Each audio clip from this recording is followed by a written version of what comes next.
It's a blowout. 8th inning, 10-3. Bases are loaded for Verlander, who waits on a 3-0 pitch. He swings, and it's a high fly ball. Deep center field. It is gone. Home run.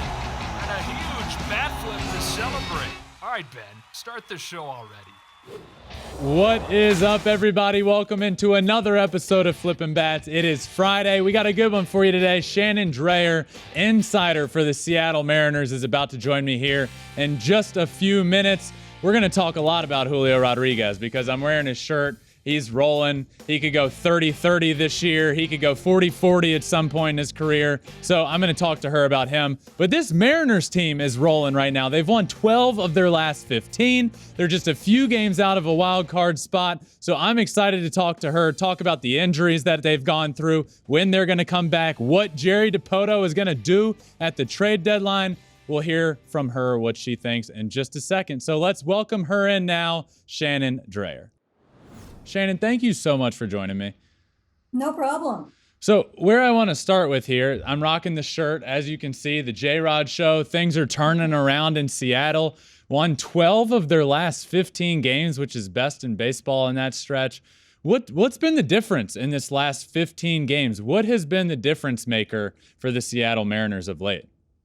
Well, there's been a lot that's happened in the last 15 games. And if you don't know anything about them, basically all of their star offensive players have been out, some for a long time and just some in this stretch, be it by injury with Mitch Haniger, Kyle Lewis, Taylor Trammell, who had been contributing, and then you've had suspensions as well from the brawl in Anaheim. They were without J.P. Crawford for 4 games, now without Jesse Winker. They will lose J-Rod for a couple of games or a game in about 5 days. But the pitching has just absolutely, the starting pitching in particular has held up, and they have been lights out. They had I believe it is a season high in Major League Baseball where they had 24 straight outings where the starters all surrendered 3 runs or fewer. And the one day that they had off, they bounced back from that. So that is something that has been big for them. But I would say over the last week, we've actually seen the offense start to show up. And Julio Rodriguez has done his part. Cal Raleigh has come on strong. Carlos Santana, who was acquired a week ago, has contributed. So it's just been a little bit of everything from the offense, which I think has been a big difference maker for them of late. You mentioned some of those guys. You mentioned some of the injuries, and Ty France is now back in the lineup. But Mitch Haniger, Kyle Lewis, what's an injury update on those guys? How close are they to returning? Well, this morning on our flagship station, Jerry Dipoto gave an update and said that Haniger probably toward the end of July. He, of course, is coming back from the high ankle sprain. We have seen him out in the field. He's taken some batting practice, but he hasn't been able to run at full speed as of yet. And then he's going to need a lengthy type of rehab assignment because he just really hasn't played much in the last 2.5 months. Kyle Lewis coming back from the concussion. You know, initially, had he come back and they hadn't made some of the changes and some of the acquisitions, he would have that DH spot open to him. It's not open now. So he needs to be able to play in the field. So he's on a rehab assignment. He is going to need to have a longer stretch to make sure that he can get out in the field a couple of days a week. So I would say we're probably, I would think maybe a week to 10 days away from him at the soonest. You mentioned when I asked about the turnaround and why they're playing so much better, you mentioned the pitching staff. The pitching staff this year really has been good, and they're the only team in baseball with 5 or more pitchers to have 5 or more quality starts. What's been the key to that staff's success?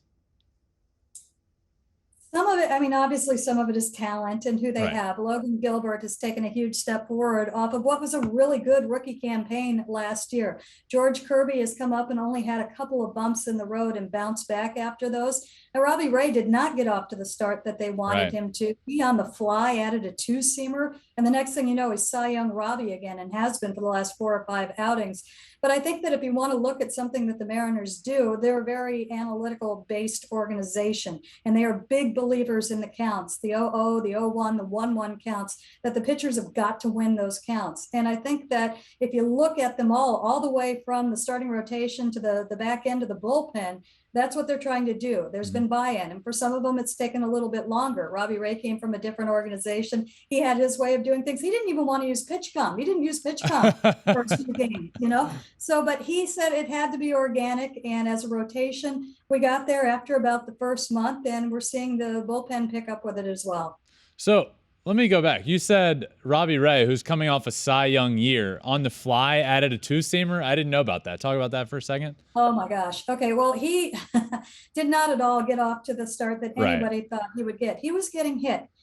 And, velocity was down a little bit, but just in general, getting hit. And there was an outing, I want to say it might have been against the Astros. I cannot remember exactly when it was, where it was the second inning and he was about ready to be out of that ball game. And Scott Service grabbed him in the tunnel and said, you got to do something here. You got to do something different. And Ray, on the fly, came up with a two-seamer. He's a four-seam. He is a four-seam and slider pitcher. That is his bread and butter. Did not have a two-seamer and added it on the fly. And so we're like, okay, he gets through that outing, gets it to the bullpen. And you think that, well, everybody's seen this now. This is not going to fly. It's turned out that pitch flies. And it is now his main pitch. Wow. He's pitching off of the two-seamer now instead of the four-seamer. And what it's done is it's opened up the plate. He used to be more up and down. Now he's got the outside of the plate. It's given him options. He's veteran enough not to know what to do with those options. And he's looking like he did last year now with another pitch. I mean, he looks fantastic. Coming off an outing of 11 strikeouts and pitching again this weekend in a big series. Wow, that's really cool. Another starter I want to talk about, and I actually had him on the show earlier this year, Logan Gilbert. So I don't want to ask you a ton about his pitching and how he's taken that next step this year because I asked him that. But what I do want to ask you is probably something more important. And we learned a lot about his alter ego, Walter. Have you experienced Walter? Only from afar. Well, maybe. I do travel with the team, so I'm allowed to ride the bus to the stadium. So I have seen him on the bus on the way to the stadium. And you do hear some of his teammates say, stay away from Walter. And in some ways they're joking, but they also know he's very serious about it. And I think that he has started to lighten up a little bit. It used to be last year, he would be like that when we would get to the clubhouse after a game, even a win, and still be in that mode. Now that's pretty much gone afterwards. So Walter is still here, but very much under control right now. So this team had all the aspirations in the world to start the season. They were fantastic. They made a bunch of moves.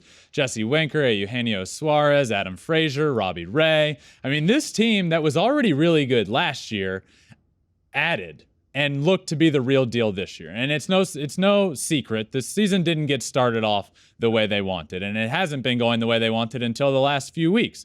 Now they've been playing like one of the best teams in baseball in that stretch. So I want to ask you this. We're about a month away from the trade deadline. You have the team playing better now. You have guys that are going to be coming back from injury and coming back from suspensions.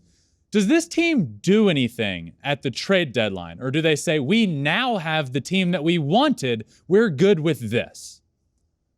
I think that's where it becomes complicated. Now, first of all, do they do something? Yes, Jerry Dipoto is the general manager. That's what Jerry Dipoto does. And it may very well be for the future and not just for this year, although that will be the focus. I think you can look to second base. That's an area where, Adam Frazier, he just has not found it this year offensively. And the defense has been shaky too, where, unless something changes drastically, it would be an upgrade, even if you got a defense first second baseman who wasn't going to contribute that much offensively. There's some thought, I saw this kind of asked earlier today. I haven't given it a ton of thought, but if Carlos Santana proves to still have something, and so far you're seeing those at bats that about him. He is going to work a pitcher. He's going to get his walks, make it tough. He's played good defense at first base. Ty France is Gold Glove potential at first base. Let's not forget that. But Ty France, could you put him on second base and open up that DH spot a little bit more if Kyle Lewis is healthy and Mitch Haniger is back and you're getting into that kind of crunch? I don't know, but I would be surprised if they didn't try to add something offensively. And perhaps even with the pitching, you mentioned what they've done all year. They've gone through, once Matt Brash, after 5 starts, was sent back to the minors. And by the way, he's working his way at the back of the bullpen stuff right now. And he could be brought on board as well. They've had the same 5 guys. And what is the realistic possibility of getting through a whole season and a postseason with the same 5 guys? I think maybe you look at the starting pitching of all things too. Good point. So let me read you this quote I just recently saw from Jerry Dipoto. He said, "The biggest impact that will happen for us between now and the trade deadline is getting Ty France back, Mitch Haniger back, and Kyle Lewis back." Does that mean they aren't adding? I mean, he made it seem like that's going to be the biggest difference between now and then. But like you said, we know Jerry DiPoto. We know what he's done. He makes trades. Do you think something outside of those three coming back will be done? Yes, I do. And, we've been here so many times, and it's always, if you know the Mariners, you know that on any given night over the last 5, 6, 7 years, there's a good chance there's an infielder in the outfield. And even going into this year, how are you going to get all of them out there? Well, Jared Kelenic wasn't what Jared Kelenic, he wasn't ready, and so he hasn't been a part of this. And all of a sudden, Mitch Haniger is out early, and the next thing you know, Ty France and Sam Haggerty are in the outfield. You're seeing Adam Frazier in the outfield, and here we go again. So to look at it right now on July 6th and say that this is going to be what it is at the deadline, I would be very surprised. I would think that they will probably need something. Where does the organization stand with a guy like Kelenic, who has all the talent in the world seemingly, and he's been brought up, didn't go well, given another chance, didn't go well. You say he's not ready. Where does the organization stand with him in that process of him hopefully making a difference for the Seattle Mariners one day? I think in a really good place. I mean, you have to remember that Jared Kelenic was a high schooler, and a young high schooler at that. And I mean, it really helped when we saw Cal Raleigh come up. And it really, he also was by all intents and purposes a rookie. He's not technically a rookie, but he barely played last year. And the difference between Cal Raleigh getting sent back and coming back and making the adjustments and taking off is Cal Raleigh had years in the minor leagues. He had years in college. Jared Kelenic has none of that. He has very little experience above high school. And they are in a good place right now where they have made the commitment. They could have brought him up when Taylor Trammell went down. They didn't. They left him down there. And they've made that commitment that he's going to get all of that right now. And it's not a matter of just, how many home runs is he hitting? What kind of numbers is he putting up? Does he have a 2-strike approach? What is he doing in this situation? Is he, what's his demeanor at the plate? How is he day in and day out? They don't want to have to send him down again. And they're in a spot where I think they can afford to give him that time. And I think they have to give him that time. I agree. Good. I hope. I mean, he has all the tools. I believe he's going to be a stud at the big league level. And speaking of studs at the big league level, I have to ask you, I'm wearing his shirt. I got to ask you about Julio Rodriguez. I mean, I feel like people are starting to understand what we're watching. This is special, what we're seeing. But inside, where you are, spending time with him, being in the dugout, like what is the perception of Julio Rodriguez and how good he has been as a rookie and doing things that haven't been done since Mike Trout and that have only been done by Barry Bonds before? He's a real deal.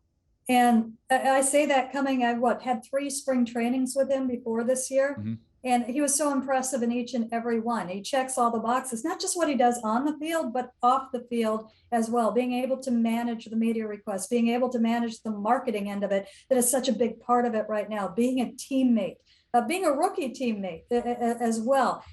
He is doing everything right. And to watch him come into this season and have a hard time. He had, just some horrendous calls and strikeouts that he should not have had, but not to get out of his approach and to stick with it. And lo and behold, he didn't hit a home run in his first month. What were the odds, with all the acclaim that he had as a rookie, that Julio Rodriguez, somebody who hit the ball harder than anybody in the organization the last 2 years, was going to come up and not hit a home run in the first month? And then he took off after that and has hit 15 since, once May 1st started. I think, and he's just growing. I think that he has got a good head on his shoulders. He knows who he is as a person. He knows who he is as a hitter. He absolutely surprised everyone being able to play center. That was his plan, not theirs. He told me at the end of last year, it was funny. I'd seen that he had played a couple of games when he got back from the Olympics. I was looking at box scores, and all of a sudden he's in center field. He was in center field maybe 8 to 10 times at the end of last year. And I asked, what's this? Are they doing this? What are you doing in center field? And he looked at me and he looked me dead in the eye and said, I'm telling you this first. Big scoop from the not yet rookie. It's going to be amazing. Wow. And, that confidence that he had, that he was going to go play center field.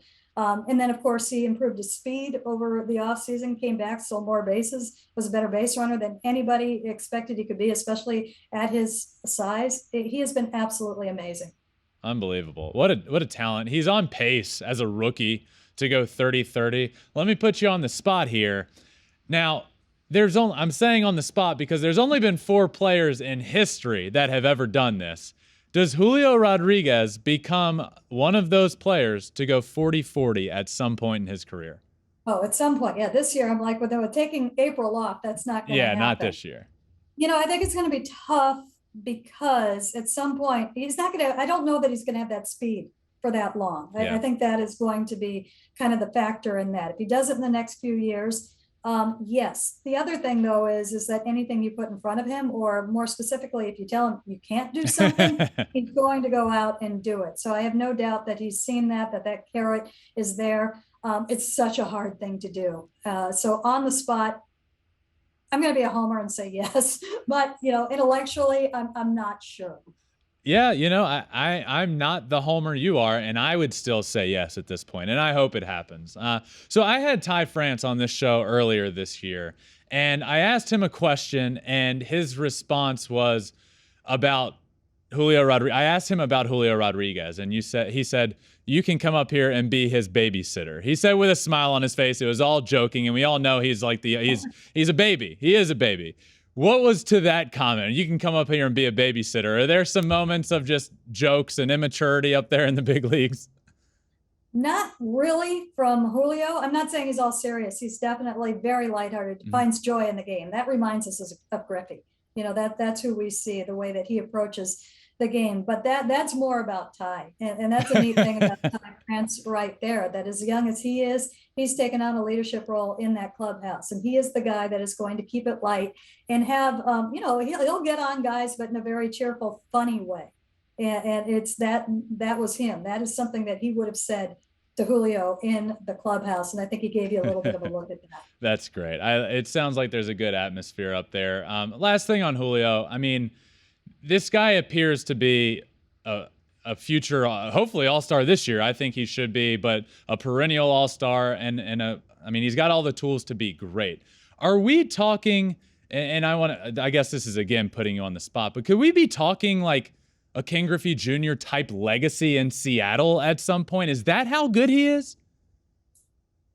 It's funny because about a week ago, and I try and be as pragmatic about things as I can, and I said this on the air, I've got to temper my tempering when it comes to Julio Rodriguez, because you find, well, that's outrageous to compare him to Griffey. That's outrageous to say that he could be the next Griffey, but it's not outrageous to say that he could be the next big thing in baseball. So if he could be the next big thing in baseball, why couldn't he be the next Griffey in terms of, the overall appeal and being like the #1 Seattle superstar and having the numbers to put up with it. It's hard when you look at that because you're looking at an entirety of a career versus the first 3 months of another. But as you pointed out a little bit earlier, his numbers are stacking up. He is the fastest to 15 home runs and 20 stolen bases. He does a lot of the things that Griffey did. And I think he is still, and this is kind of, be warned, growing into his power. I think we are going to see more of that. So along those lines, if he stays healthy,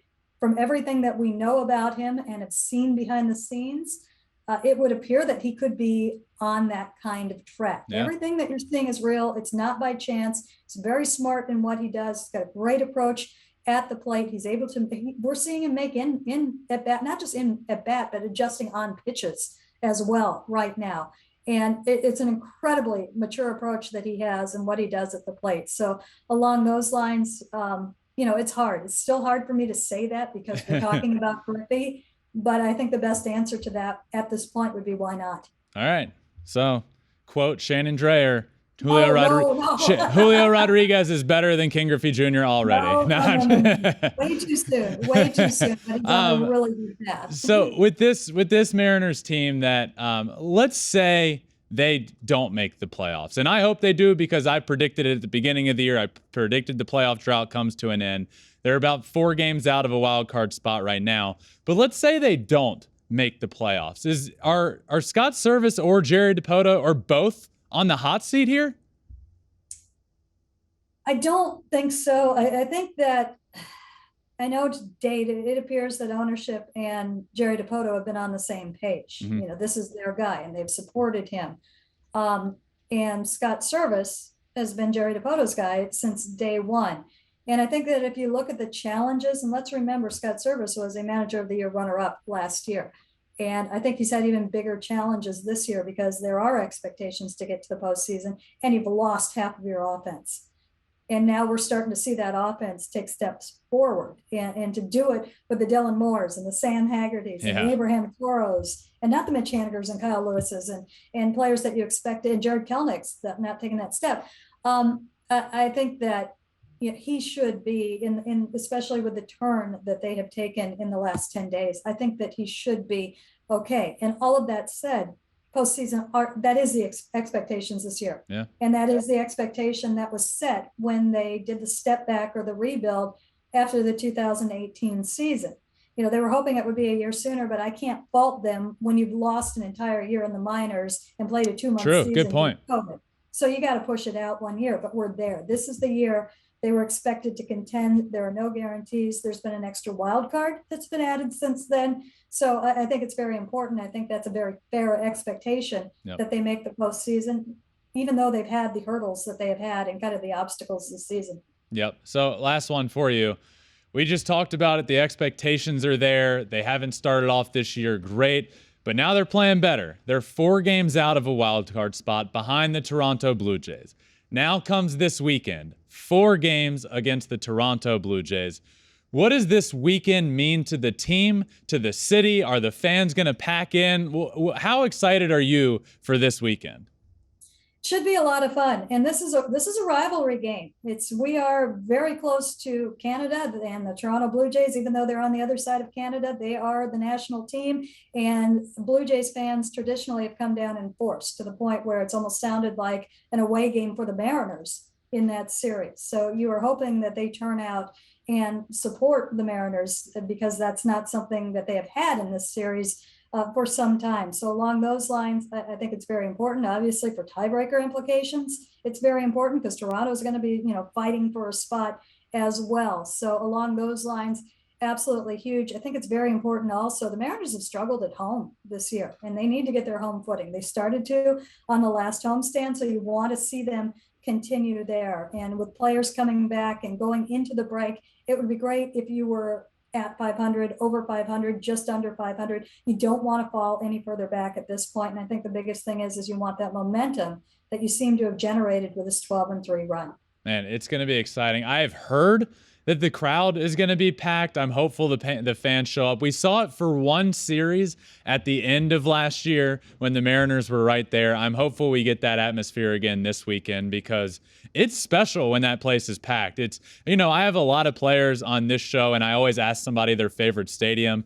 And the T-Mobile, the Mariners home field, is one of the best by far that people say. So I'm excited to see that stadium packed this weekend, and I hope the fans show up for sure. I hope they do this weekend and all through September and hopefully October as well. That's true. Shannon, thank you so much for joining me. This has been a lot of fun. Been wanting to get you on the show, talk a little bit about Mariners and hear a little bit about Julio Rodriguez. So thank you so much for joining me, and good luck to your team the rest of the way. I'll be following you as well. Appreciate it. Thank you. Of course. See ya.